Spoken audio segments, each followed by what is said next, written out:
오늘 아침 뉴스의 맥을 짚어드리는 시간 뉴스연구소, 오늘도 두 분의 연구위원 함께합니다. 경향신문의 박순봉 기자 그리고 김준일 시사평론가, 어서 오십시오. 안녕하세요. 예, 첫 뉴스 어디로 갈까요? 다시 김문수. 그렇죠.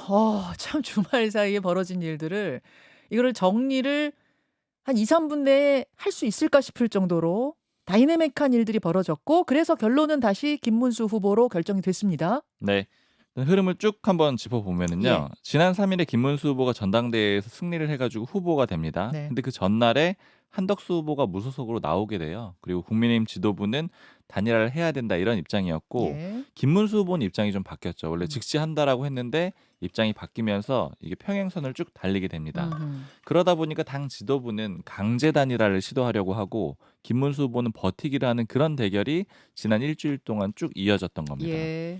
1차전은 법원에서 당 지도부가 승리를 하게 됩니다. 예. 그러니까 당 지도부가 전국위원회하고 전당대회를 미리 잡아놨거든요. 네. 이 얘기는 결국에는 이 한덕수 후보로 단일화를 하겠다라는 준비 과정을 좀 밟고 있는 그런 상황으로 김문수 후보가 인식을 해가지고 법원에 가처분을 내요.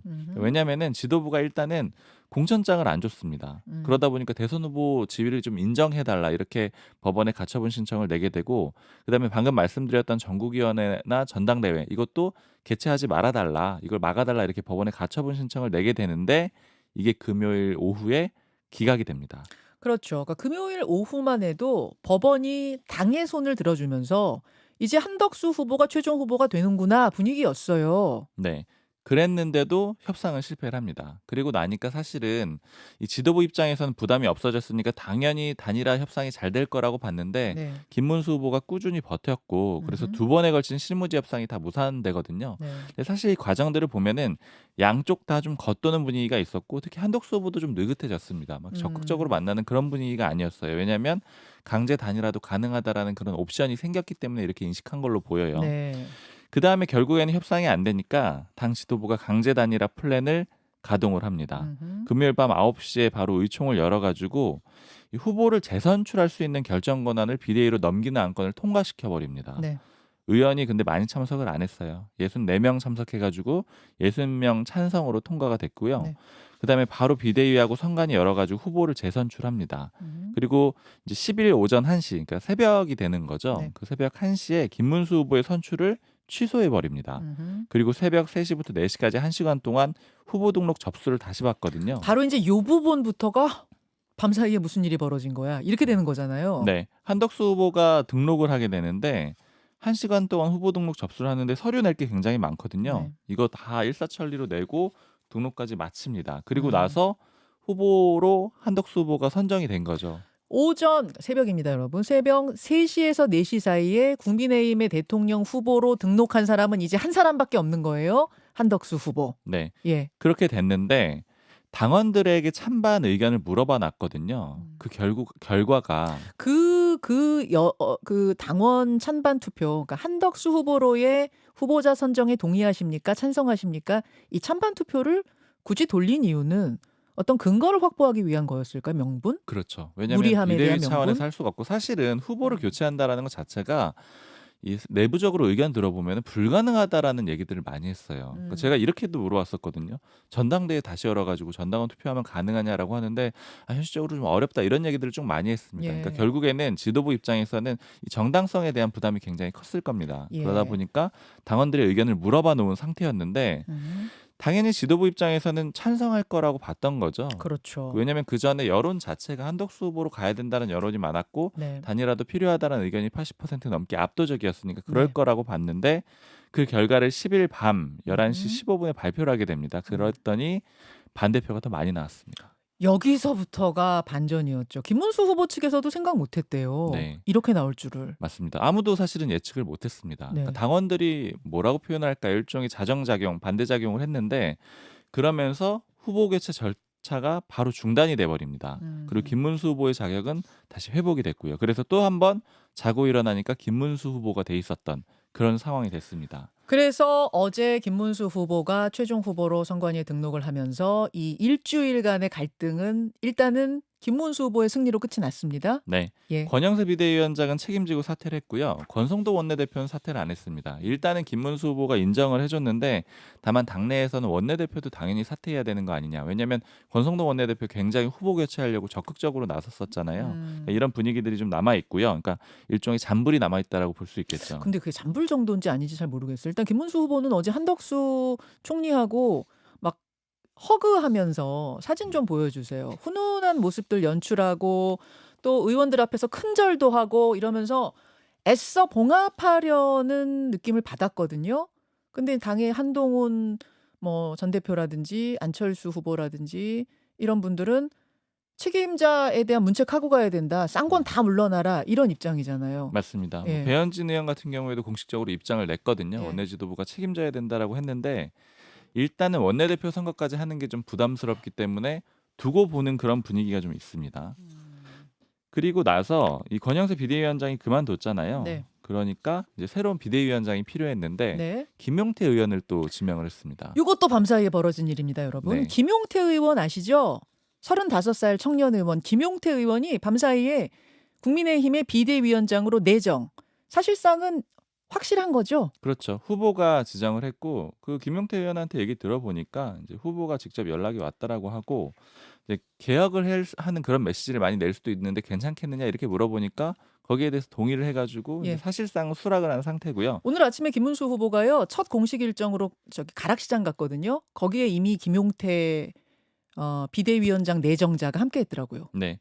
지금 후보로 어쨌든 정리가 됐고 이제는 당이 따르고 있는 그런 상황이거든요. 왜냐하면 네. 그 전에 선출됐을 때는 안 움직이는 면도 있었는데 지금은 움직이고 있기 때문에 이제 비대위원장이 좀 확실하다라고 그렇게 볼 수가 있습니다. 예. 그리고 그 와중에 봐야 되는 게 윤석열 전 대통령이 또 다시 등판을 했어요. SNS에 글 썼어요. 네, 김문수 후보로 확정이 되니까 페이스북에 글을 썼는데 뭐라고 했느냐면 네. 이 후보 경선 과정에 대해서 일단은 격렬한 논쟁과 진통이 있었지만 여전히 건강함을 보여줬다. 이제는 우리가 단결해야 된다. 이런 메시지를 냈습니다. 근데 저분이 저기 등장하는 것이 당에 도움이 되는 건 맞습니까? 대부분이 다 비판적인 입장이었는데 뭐 좀 예를 들어서 한동훈 전 대표 같은 경우에는 출당시켜야 된다. 예. 그다음에 조경태 의원 같은 경우에는 이제 말 안 하는 것이 도움되는 것이다 이런 입장을 냈고요. 제가 뭐 따로 얘기들을 들어봐도 다 좀 무시하는 그런 분위기들도 좀 있습니다. 그러니까요. 왜 나서는지 모르겠다 이런 입장들이 굉장히 많습니다. 자, 일단 여기까지 정리할게요. 먼저 국민의힘 상황만으로도 벌써 몇 분이 지나갈 정도로 일들이 많았는데 김준일 평론가 예. 짧게 총평해 주세요. 뭐 대환장 파티 뭐 네티즌 용어로 뭐 그런 게 있잖아요. 이게 뭐 23시간 20분 걸렸다고 중앙일보가 기사를 썼는데 네. 예, 대선 후보 교체하려고 하다가 그게 무산된 그러니까 딱 하루 딱 걸린 거예요. 하루 동안 정말로 대한민국 정당 정치의 파산을 봤다. 그러니까 일단은 정당하게 선출된 후보를 대선 후보를 교체하려는 거 자체가 처음 있는 일이고 그 와중에 뭐 온갖 편법과 꼼수가 지금 그러니까 정보가 일단은 투명하게 공개가 안 됐고 심지어는 새벽 3시에서 4시에 이거를 그 한덕수 후보를 딱 1시간 열어놨거든요. 네. 근데 저기 당규에는 오전에 그러니까 일과 시간에만 하게 돼 있어요. 아, 후보 등록 예. 접수를 예, 접수를 일과 시간에만 하게 됐어요. 뭐 그런 것들은 뭐 하나도 안 중요하니까 그분들한테는. 그리고 심지어 국회로 누가 찾아온 영상까지 돌더라고요. 그거를 지켜본 사람이 나도 후보 등록하겠다라고 아, 찾아온 사람이 있었대요? 예, 그래서 영상이 있어요. 그래서 이게 초인종 근데 왜 그분은 등록 못한 아니 거예요? 국회를 못 들어갔어요. 아, 새벽에 들어가지 못해서. 들어가지 못해서 뭐 이런 코미디 같은 일도 벌어졌는데 일단은 이게 지금 어떻게 전체적으로 돌아가는지를 봐야 되면 김문수 후보는 이제 이걸 봉합하려고 여러모로 시도를 하고 있는데 뭐 김용태 저 비대위원은 유일하게 후보 교체 반대한 사람이에요. 비대위원들 중에서. 네네. 그러니까 뭐 젊음의 상징도 있고 여러모로 이제 조금 다른 메시지를 이제 내기 위해서 한 건데 얼마나 사실 대선 기간에 당 대표는 거의 투명 인간이거든요. 거의 안 보여요. 그러니까 메시지를 따로 그러니까 예전에 이준석 뭐 이제 윤석열 무슨 갈등이나 벌어지니까 사실 이제 그게 눈에 띄었던 거지. 그래서 얼마나 이제 다른 메시지가 나올지는 궁금하고 가장 핵심은 그겁니다. 지금 당에서 부글부글한 거는 이게 전선이 지금 복잡하게 형성이 됐는데 일단은 이 사태에 대해서 누군가 책임을 질 거냐. 권영세 비대위원장 한 명 사퇴하고 권성동 원내대표가 지금 남아 있는데 이거에 대해서 지금 굉장히 많은 반발들이 있어요. 뭐 홍준표 시장은 정계 은퇴해라. 그리고 그러니까 있었더라고요. 한동훈 후보도 마찬가지고요. 네. 뭐 이런 식으로 좀 타퇴해야 된다. 그리고 지금 임명을 한 게 네. 예를 들면은 김상훈 이미자 비대위원 이 선대위 본부장에 포함시켰는데 이분들은 후보직 박탈에 찬성했던 분들이거든요. 제가 그분들을 어디다 지금 임명했다고요? 선대위 본부장이요. 선대위 본부장, 예, 선대 본부장. 선대 본부장에 그리고 의총이 바로 열렸는데 50명 정도밖에 안 했어요. 108명 중에. 예. 그러니까 친윤도 안 오고 친한도 안 오고 이게 진짜 그러니까 무슨 빅텐트는커녕 당내 내분 지금 이 수습도 어려운 상황이고 한동훈계 쪽에 그 당협위원장이나 의원들은 윤석열 대통령하고 절연 안 하면은 우리 못 그리고 돕는다. 탄핵과 관련해서 입장 제대로 내지 않으면 우리 돕기 어렵다 이런 상황이거든요. 그러니까 네. 험난하다. 그리고 오늘 지금 공식 선거운동이 시작됐는데 네. 인사가 안 됐어요. 얼굴이 없습니다. 김문수. 그러니까 그 전날까지 지금 결정을 못 해가지고 다른 사람들은 다 얼굴이 있고 포스터도 있고 다 있는데 이번이 없어요. 그냥 기호 2번만 덩그러니 지금 있는 상황이에요. 그래요. 지금. 그래요. 그러니까 이게 모르겠습니다. 뭐 앞으로 어떻게 될지 모르겠지만은 이게 제대로 순항할 수 있겠느냐, 원팀이 될 수 있겠느냐, 뭐 이런 얘기들이 나옵니다. 예. 알겠습니다. 박순봉 기자. 그나저나 네. 이제 많은 분들이 궁금해하는 게 지금 우리 김준일 평론가가 쭉 설명해 주셨다시피 한밤의 기습 작전 굉장히 무리하다는 걸 왜 쌍권 지도부 두 사람이 몰랐겠어요. 그분들 정치 얼마나 오래 한 분들이고 법조인 출신들인데 그럼에도 불구하고 왜 그렇게 무리수를 뒀을까가 사실 궁금해요. 저도 너무 궁금해가지고 예. 사실은 어제뿐이 아니고 중간 과정마다 굉장히 많이 물어봤는데 일단 첫 번째는 이래요. 그러니까 시작하고 중간 과정이 좀 달랐을 것 같은데 시작은 어땠느냐면은 김문수 후보를 이길 수 없다라고 봤던 것 같습니다. 왜냐하면 김문수 후보가 본선 경쟁력이 없고 확실히 진다라고 봤기 때문에 조금이라도 가능성 있는 한덕수 후보를 올리려고 했던 겁니다. 처음에는요. 네. 그런데 중간부터는 또 어떻게 바뀌었냐면 이게 이렇게 쭉 가다 보니까 갈등이 굉장히 커졌잖아요. 커졌죠. 그리고 권성동 원내대표 같은 경우에는 좀 거친 표현 같은 것들도 많이 썼던 게 드러났고요. 알량한 후보 자리 뭐 이런 표현. 김문수 후보를 상대로 아주 뭐 강한 표현들을 썼죠. 이렇게 되니까 이 상태로 되면 결국 김문수 후보가 되면 결국에는 지도부가 또 교체될 수밖에 없는 상황이 된 거죠. 지고 이기고 그 문제를 떠나서 이제 당권의 문제가 걸려버렸다. 맞습니다. 그리고 본질적으로 다시 돌아가면 그러면 왜 그렇게 한덕수 후보를 안 치려고 했냐, 중간에 김문수 후보를 안 치려고 했느냐라고 하면 결국 지금 친윤계라고 불리는 지도부가 당권을 유지하려고 했던 거거든요. 근데 이거 자체가 무산될 상황이 되니까 이제는 사생결단으로 넘어가면서 이렇게까지 싸움이 쭉 이어졌던 거고요. 그리고 결국에 이 모든 과정들이 다 실패했던 거는 계획을 짰기 때문이죠. 그 시나리오를 다 써놨기 때문인데, 그러니까 뭐 관계자의 표현으로는 시나리오를 꼼꼼하게도 안 썼다라는 거예요. 시나리오를 썼는데 그게 구멍이 좀 숭숭 뚫려 있는. 굉장히 많이 써 허술한 있었죠. 여러 시나리오. 번의 네. 결정적인 실패가 있었는데 첫 번째는 김문수 후보가 당연히 단일화를 할 거라고 생각했던 거. 김문수 후보가 22번이나 단일화 얘기를 했는데 설마 후보 등록 전에 단일화를 안 하겠어라고 생각했던 것부터가 오산이었다는 얘기예요. 그렇죠. 그리고 두 번째 구멍은 당원들이 당연히 찬성해 줄 거라고 봤던 거. 예. 이 두 번의 구멍이 뻥뻥 뚫리면서 결과적으로는 뭐 완전한 실패로 끝나는 그런 상황이 됐습니다. 김문수 후보는 왜 22번이나 그렇게 단일화 얘기를 해놨을까요? 이런 생각이었으면? 결국에는 사실은 표를 가져오기 위해서였다라고 볼 전략이에요? 수밖에 없는 건데 뭐 여러 가지 좀 해석들이 있어요. 그러니까 그 속마음까지 완전히 알 수는 없는데 중간에 이제 후보가 되는 시점부터 내부에서 그런 조언들은 좀 있었더라고요. 이게 법적으로 어떻게 될지 모르겠다. 그러니까 만약에 한덕수 후보로 넘어가게 되면은 그러면 예를 들어 뭐 2등이었던 한동훈 후보 같은 경우에 문제 제기를 할 수도 있는 거고 이런 사정들이 있을 수 있다라는 조언들이 있었는데 이걸 뒤집어서 보니까 그러면 내가 당당하게 그 정당하게 선출된 후보인데 나도 문제 제기할 수 있을 것 같은데 이런 판단들이 좀 있었다는 얘기들이 있어요. 아, 그럼 애초부터 속마음을 숨기고 단일화 이랬던 건 아닌데 경선에서 이기는 그 무렵, 그 마지막 무렵쯤에 마음이 좀 바뀐 걸로 보인다. 네, 특히 이제 캠프에 측근들이 딱 붙기 시작했잖아요. 네. 그러니까 이제 그 측근들의 조언들도 영향을 많이 줬다는 해석들도 있습니다. 알겠습니다. 오늘 이 이야기는 뭐 인터뷰 내내 하게 될 테니까요. 일단 여기까지 상황 정리하고 두 번째 이슈 넘어가죠. 공식 선거운동 시작. 예, 이제 공식 선거운동 첫날이 밝았습니다. 누가 등록했고 어떤 상황인지 쭉 정리 좀 해주세요. 네. 어제 오후 6시로 후보가 확정이 됐습니다.